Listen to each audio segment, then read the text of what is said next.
En 1954, un empresario manejaba hacia una de las playas más famosas de México, cuando en medio de la carretera fue ingresado a un platillo volador. La descripción que dio sobre sus tripulantes coincide con los llamados nórdicos, no solo por su aspecto físico, sino por su actitud amable y hospitalaria. La información que hay sobre este caso es un poco escueta, pero ilustra que el fenómeno ovni es una de tantas puertas que conducen hacia el mismo lugar, es decir, hacia el misterio de la existencia. Acompáñenme a explorar el caso de Armando Zurbarán, un hombre de negocios y de alienígenas. Corrían los primeros días de 1954. Recién había pasado el Día de Reyes.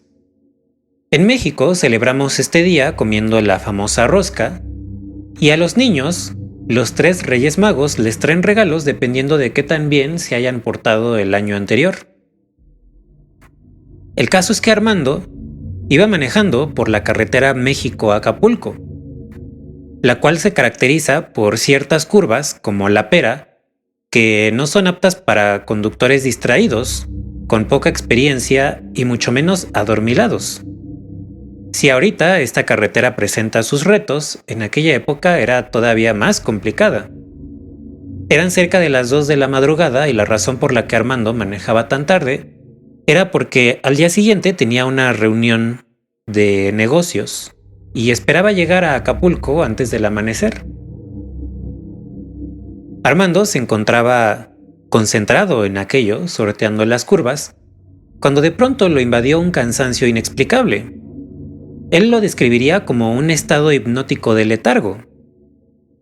Como cualquier conductor sensato lo haría, se orilló para tallarse los ojos y para intentar recomponerse. Pero cuando levantó la mirada, frente a él vio un espectáculo fuera de este mundo, literalmente. Ahí, en medio de la carretera y en medio de la noche, frente a su vehículo, había un gran objeto metálico en forma de disco. Lo describiría como brillantemente iluminado. Armando no había terminado de procesar aquella visión cuando notó que a los costados habían 2 individuos. Dijo que eran muy altos, que iban vestidos con el mismo modelo de overol y que portaban en la cintura un cinturón muy ancho. No especificó de qué color eran sus atuendos, pero en cambio sí dijo que su cabello era largo. Sin darse cuenta y un poco en contra de su mejor juicio, había salido del automóvil y se dirigía caminando rumbo a aquel objeto. Para incrementar la extrañeza de aquello, notó que de pronto estos individuos ya no estaban junto a la nave, sino ahora estaban cada uno al lado de él, como escoltándolo. Antes de llegar a la proximidad del ovni, escuchó un tenue sonido, como un zumbido. Una vez dentro, y de forma bastante educada, preguntó a qué se debía que le habían concedido el honor de un encuentro tan privilegiado. Pero la respuesta fue críptica, dejando más incógnitas que aclaraciones. Uno de estos seres parecía el capitán de la nave, el hombre a cargo de la misión. En un perfecto español, le respondió: No eres el primero ni el último terrícola en ser elegido para nuestra prueba. Nuestra labor, por lenta que parezca, está diseñada para persuadir. Escogemos a la gente más probable y maleable para que ellos comuniquen nuestro mensaje de la mejor manera. El capitán alienígena no especificó a qué mensaje se refería, y si lo hizo, Armando o no lo recordaba o no lo mencionó. Si estás disfrutando este relato, te invito a que le des like y a que actives la campanita de notificaciones. Con un par de clics, logramos que estos casos no caigan en el olvido. Muchas gracias. A continuación, le mostraron imágenes de su vida en una de las paredes de la nave, como si las estuvieran o proyectando o transmitiendo en un enorme monitor. Era como una manera de decirle que lo tenían bien ubicado, que lo habían vigilado desde siempre. Luego, uno de los tripulantes le dio una especie de recorrido al interior del platillo. A cada pregunta que el empresario hacía, el ser le respondía. Por ejemplo, cuando Armando quiso saber cómo volaban aquellas naves, el alienígena le dijo que utilizaban una tecnología muy avanzada de repulsión gravitatoria, la cual les permitía cubrir enormes distancias en muy poco tiempo.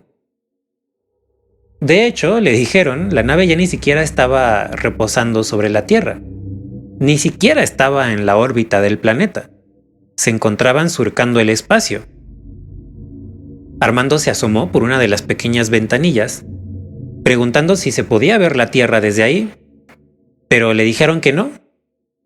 Lo único que él veía hacia afuera era una especie como de neblina grisácea. Cuando les preguntó de dónde venían, los seres se limitaron a decirle que era de otro sistema solar. No le dieron más información. Quiso saber si lo llevaban hacia el planeta natal de estos seres, pero le dijeron que no, así seco. Pero luego, para matizar un poco, le añadieron que en el futuro podrían tener otro encuentro y que en aquella ocasión tal vez sí se animarían a llevarlo. Esta experiencia a bordo de la nave duró lo que a Armando le fueron varios días. Convivió con estos seres y experimentó su tecnología en los asuntos de la vida cotidiana. A pesar de que la información que sobrevive de este caso no es tan abundante como a todos nos gustaría, se dice en diversas fuentes que Armando, al cabo de los años, cuando contó su experiencia, recordaba todo con lujo de detalle. Por ejemplo, él decía: "Nunca podré olvidarlo. El baño fue una experiencia nueva e inimaginable para mí. Estando de pie, de cara a un ángulo en la pared que estaba lleno de pequeños agujeros, quedé cubierto con un aire cálido, y a medida que se intensificaba, se transformaba en aire mojado, impregnando mi piel con una brisa cálida y húmeda. Cuando estaba yo completamente mojado, me ofrecieron una especie de jabón líquido, el cual froté por todo mi cuerpo, de la cabeza a los pies. Estando nuevamente frente a los aspersores de aire cálido, sentí que el jabón se evaporaba, mientras quedaba yo completamente limpio. Luego el aire dejó de ser húmedo y se volvió seco y cálido hasta que terminé con una sensación de increíble frescura". Durante este tiempo, a bordo de la nave, también comió junto a los tripulantes. Al parecer, su dieta era muy parecida a la nuestra, puesto que Armando recordaba haber comido carne, quesos, frutas y hasta mantequilla, todo lo cual era indescriptiblemente sabroso. Recordaba un líquido lechoso que, según le dijeron, constituía su principal fuente de nutrición, pero no lo obtenían de las vacas. Era una mezcla de elementos terrestres y flora marítima. También recordaba un jugo de frutas tropicales que él de inmediato asoció al sabor del mango. Cuando preguntó cómo era que llegaban todos esos insumos hasta la nave, le respondieron misteriosamente que llegaban por telepatía. Esta misteriosa respuesta ha sido interpretada en diversas fuentes como que los seres materializaban la comida con la mente o con la imaginación. Le dieron unos datos acerca de su propia civilización. Le dijeron que en su planeta, los suyos tenían una expectativa de vida como de 250 años. Su sociedad reverenciaba a los niños y a los ancianos. Eran una sociedad que progresaba a través de la cooperación y ya no de la competencia. Al parecer, esta cohesión social se daba en el marco de una religión en la que estos seres adoraban a una entidad a la que denominaban el maestro, o el amado número 9, quien al parecer los había gobernado durante 3000 años. Al final de aquella experiencia, Armando fue depositado otra vez en su automóvil, de regreso en la carretera rumbo a Acapulco. Se apresuró a llegar a la ciudad costeña pensando que su cita le reclamaría el por qué había llegado tantos días después. Pero para su sorpresa, no solo no llegó tarde, sino que llegó con mucha anticipación, llegó varias horas antes de lo que tenía previsto. El tramo que le quedaba a partir de donde lo tomaron los alienígenas todavía constituía varias horas hasta el puerto. Pero Armando se había hecho como hora y media, como si al devolverlo lo hubieran dejado en un punto más adelantado del camino, como si supieran incluso a dónde iba él. Armando añadió que tuvo un encuentro posterior con estos seres. 15 años tras esta experiencia, en 1969, se encontraba manejando en las afueras de la Ciudad de México. De pronto, vio a un hombre a un costado del camino haciendo autostop. Armando lo ingresó al carro. Y como se podrán imaginar, este ser le dijo que él era parte de la tripulación de la nave a bordo de la cual el empresario había estado 15 años antes. Sin embargo, en esta ocasión no abundó, no dio más detalles acerca de qué platicaron o de qué sucedió en esta reunión. La historia de Armando Zurbarán es breve, pero se presta mucho a la especulación y al debate. Hay varios puntos que resuenan con otros casos que ya he expuesto aquí en este canal de YouTube o también en mi cuenta de TikTok. Por ejemplo, el hecho de que haya sido abducido en medio de la carretera, de inmediato nos recuerda al caso que abordé recientemente de Salvador Villanueva, el taxista que, mientras conducía de la Ciudad de México a la frontera con Estados Unidos, de pronto fue invitado al interior de una nave por unos presuntos seres venusinos.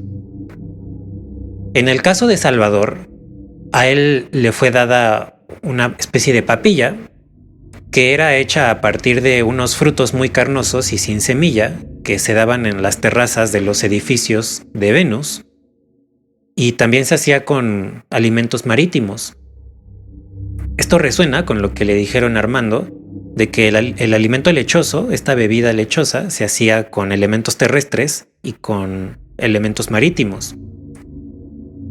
Otro elemento muy destacable e interesante es el de la proyección de imágenes sobre su vida. Este punto recuerda al caso de la abducción de los Longley, una pareja australiana que, para variar, también fue abducida en medio de una carretera. Al marido, a Scott Longley, en algún punto de su experiencia, le fueron mostradas imágenes de su vida en las cuales él se dio cuenta que había tenido contacto con estos alienígenas desde que era niño. En estos encuentros, de pronto lo llevaban al interior de una bodega para realizarle algunos exámenes y se veía a sí mismo tratando a estos seres con mucha familiaridad, muy emocionado de verlos. También destaca el hecho de que los alienígenas del encuentro de Armando se hayan negado a darle detalles acerca de su procedencia. En mi TikTok publiqué un caso que recogió el investigador JJ Benítez, que trata de un hombre que vivía en Sudáfrica en 1951. Una noche fue, a través de diversas circunstancias, invitado al interior también de un platillo que reposaba en la penumbra de una montaña. Conversó con uno de los tripulantes que, al igual que el caso de hoy, tenía aspecto indistinguible de un ser humano. Y cuando le preguntó este ingeniero al alienígena de dónde venían, este se limitaba a hacer este ademán y a decirle: ¿de allá? ¿De allá?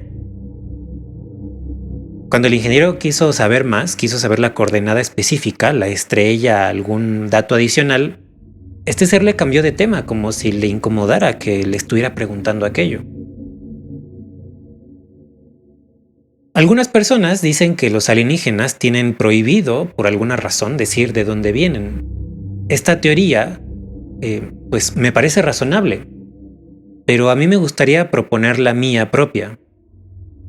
De acuerdo con Patrick Harpur, un escritor escocés, el fenómeno ovni es de naturaleza daimónica.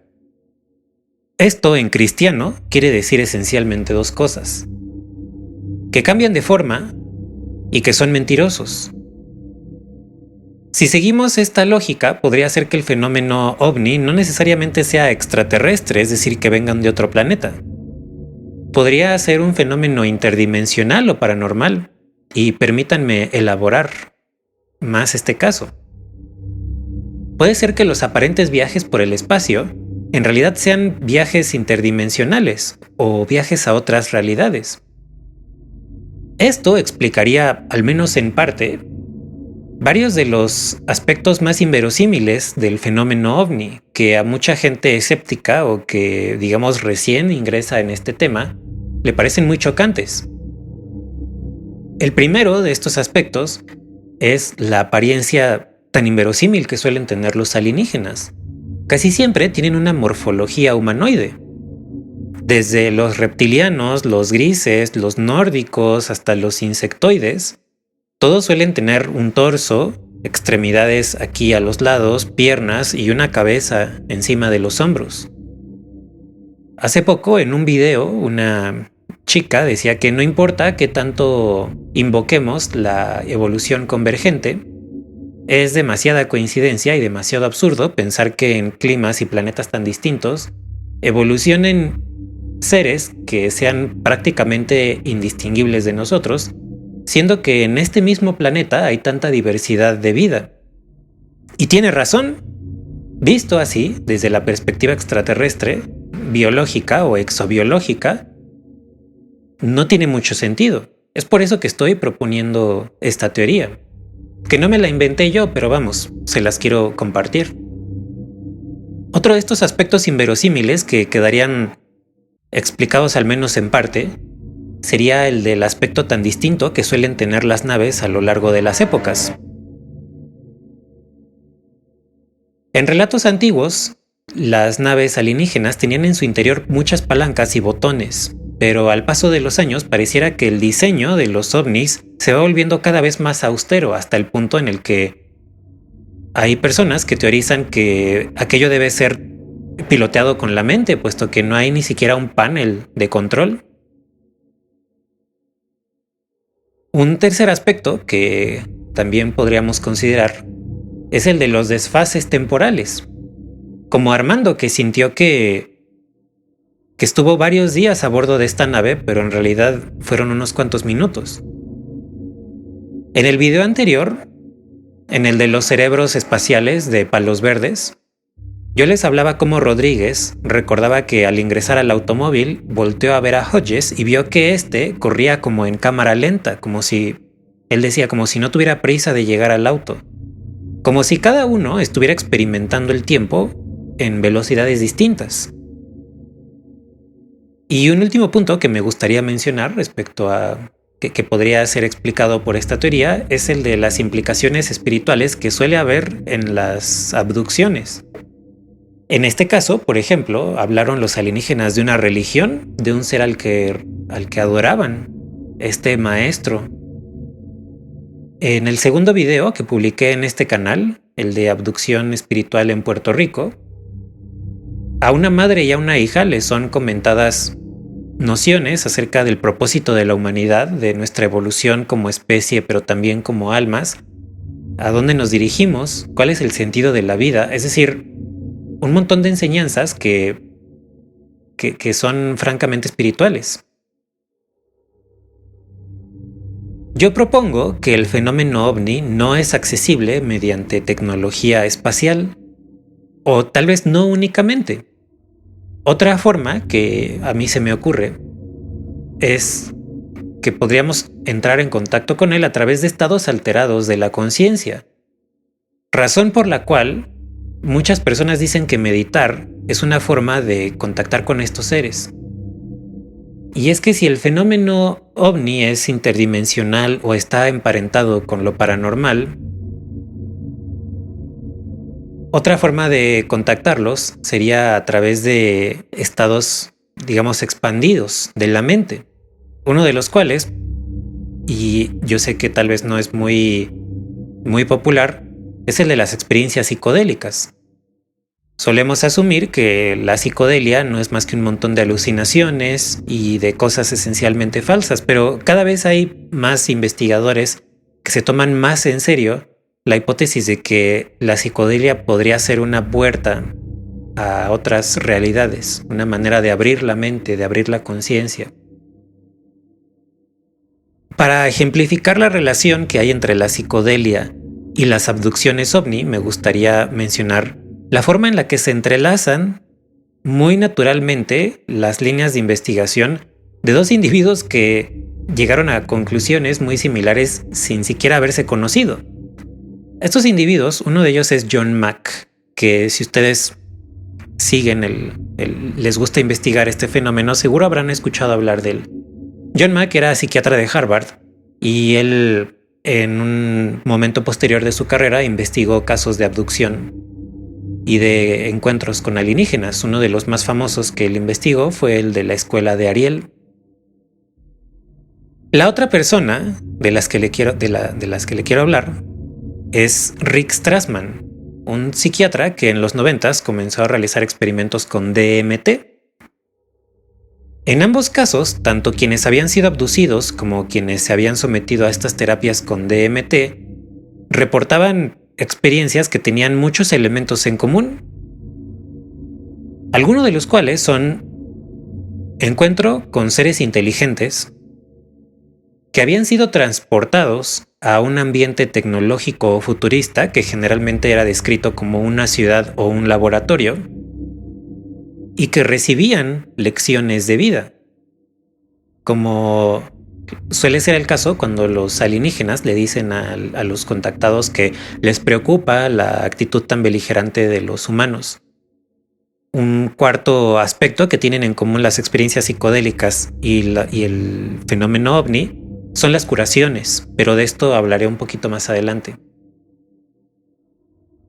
Si los estados alterados de conciencia son una puerta para poder contactar con estos seres, entonces tendría sentido que también los pudiéramos encontrar o en sueños o en viajes astrales. Yo solía pensar que esto era un sinsentido, que era ya comenzar a mezclar la magnesia con la gimnasia, pero me ha sorprendido la cantidad de gente que me comenta que ha tenido encuentros con alienígenas en viajes astrales.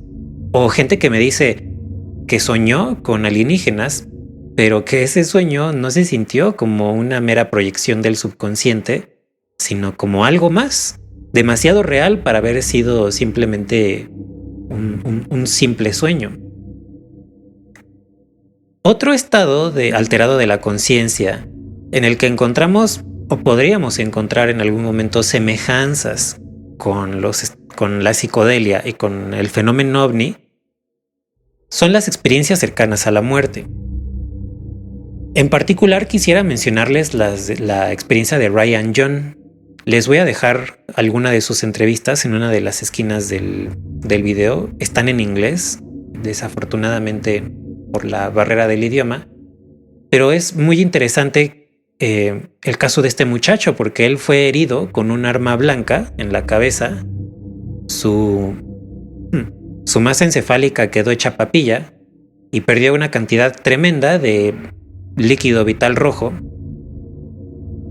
Y en medio de este estado donde estaba desfalleciendo, tuvo una de las experiencias más intensas, si no es que la más intensa y transformadora de toda su vida. Él decía que se percibía en un ambiente muy futurista, con mucha tecnología, ciudades hechas de luz y cristales que, según decía, en un cristal que le cupiera a uno en la palma de la mano, con él, este cristal contenía tanta energía que podría alimentar todas las necesidades energéticas del planeta Tierra. Ryan insiste mucho en que su experiencia cercana a la muerte fue muy tecnológica. A donde él volteaba había un prodigio que él decía, todo esto es tecnología que no hemos descubierto todavía. Y en algún momento de la experiencia, él dice que se encuentra con dos mantis gigantes. que custodian la entrada a una de estas ciudades. Las mantis religiosas aparecen también en la literatura ufológica. Son uno de las razas alienígenas más emblemáticas. Uno de los casos más recientes donde se habla de las mantis es el de John Bleach, a quien una mantis le mordió el rostro en una experiencia que pareciera o ser una experiencia o en el astral u onírica o una proyección. Pero también es un elemento muy común en las experiencias psicodélicas el encontrarse con estos seres. Incluso hay un subreddit que se llama Mantis Encounters. Si ustedes quieren saber más al respecto, pueden buscar esta página de Reddit y se van a encontrar una infinidad de relatos de gente que en experiencias psicodélicas se las ha encontrado. Y es que, para ahondar un poco más en el misterio, en la ufología las mantis son asociadas con curaciones, con procedimientos quirúrgicos. Son seres que se les describe como medio psicopáticos, no muy empáticos, proceden de forma un poco salvaje, no son muy considerados con los abducidos, pero les hacen algo que a la larga los ayuda. Por ejemplo, la mantis que se le apareció a John Bleach lo regañaba y le decía de forma muy desesperada, le decía: deja de quejarte, deja de gritar, no te puedo ayudar si te sigues quejando. Los estados alterados de conciencia, por si hiciera falta decirlo, no son mera imaginación. Son puertas a otras realidades en el sentido más fundamental. Podemos interactuar con ellas colectivamente o como individuos. Pero estas interacciones siempre dejan, o casi siempre dejan una huella en nuestra realidad. Por ejemplo, un ejemplo trivial que les podría poner ahorita es que aquí en México decimos que los duendes le trenzan las crines a los caballos. Tal vez esto podría parecer como un poco hasta irrisorio, pero sin duda que es una de las consecuencias de que del otro lado crucen cosas hacia acá. Una huella que también es común en el fenómeno ovni y que es bastante más grave, que tiene consecuencias bastante más trascendentes e importantes, son los niveles de radioactividad anormales que quedan en los sitios de aterrizaje. Pero en la ufología también se habla de que los contactados reciben implantes y hasta curaciones milagrosas. Es decir, cuando otros planos de realidad interactúan con el nuestro, no solo lo hacen en un nivel mental o digamos perceptivo. Hay algo que realmente se asoma hacia nuestro plano y se trae consigo consecuencias. Respecto a las curaciones, podría mencionarles el caso de Iván Rivera Morales, que era un policía puertorriqueño que padecía de fiebre reumática, que típicamente nosotros no tenemos una forma de curar, ni siquiera de revertir la fiebre, solo podemos darle tratamientos paliativos a la gente. E Iván Rivera Morales quedó prácticamente curado de su padecimiento. Él decía que de pronto llegaba a tener molestias, pero recuperó su vida, su movilidad, su buen humor. Otra vez tuvo una segunda oportunidad, vaya. Y si bien este caso de Armando tiene un montón de aspectos que podríamos analizar hasta la saciedad, me gustaría mencionar por lo pronto un último que creo que es bastante destacable, que es el del amado número 9. En la ufología existe esta teoría de que hay un consejo de 9 entidades que gobiernan el universo. Esta tesis se popularizó en los 50s a través de sesiones de canalización conducidas por Andrija Puharich. Si bien no es tan común que en las abducciones alienígenas se hable del Consejo de los 9, pues lo cierto es que este pareciera ser una referencia clara a ese consejo. No le encuentro yo otra razón a por qué se tendría que mencionar un número tan específico.